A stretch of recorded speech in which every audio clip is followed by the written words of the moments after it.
Vous avez entendu évidemment Emmanuel Macron ce midi. Il tend la main à toutes les bonnes volontés face aux extrêmes.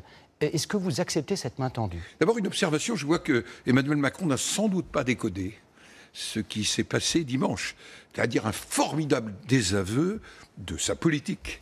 Emmanuel Macron a reçu ce désaveu, et voilà qu'il se transforme à nouveau en directeur de campagne électorale. Je l'appelle, moi personnellement, à rester plutôt à la hauteur du rôle d'arbitre. Nous risquons, avec le chaos qu'il a créé, par sa décision dimanche, parce qu'il est l'auteur du chaos. Mais là, on sort de la politique habituelle. Oui. L'heure est grave, elle est historique, disent certains. Allez-vous accepter sa main tendue, eu égard au danger qui potentiellement plane? Les Français plane? ont dit qu'ils ne voulaient plus de la même politique. Les Républicains présenteront leur projet pour répondre aux interrogations des Français, qui s'appellent pouvoir d'achat, qui s'appelle sécurité, qui s'appelle maîtrise de l'immigration, qui s'appelle souveraineté alimentaire et autres. Ça doit être la réponse. Nous porterons un projet devant les Français.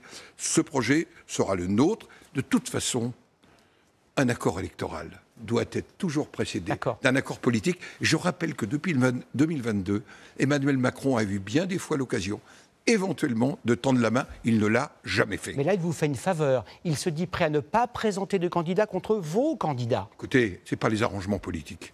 La ligne des Républicains, elle est claire. Nous irons sous nos couleurs, autonomes, indépendants, avec double regard.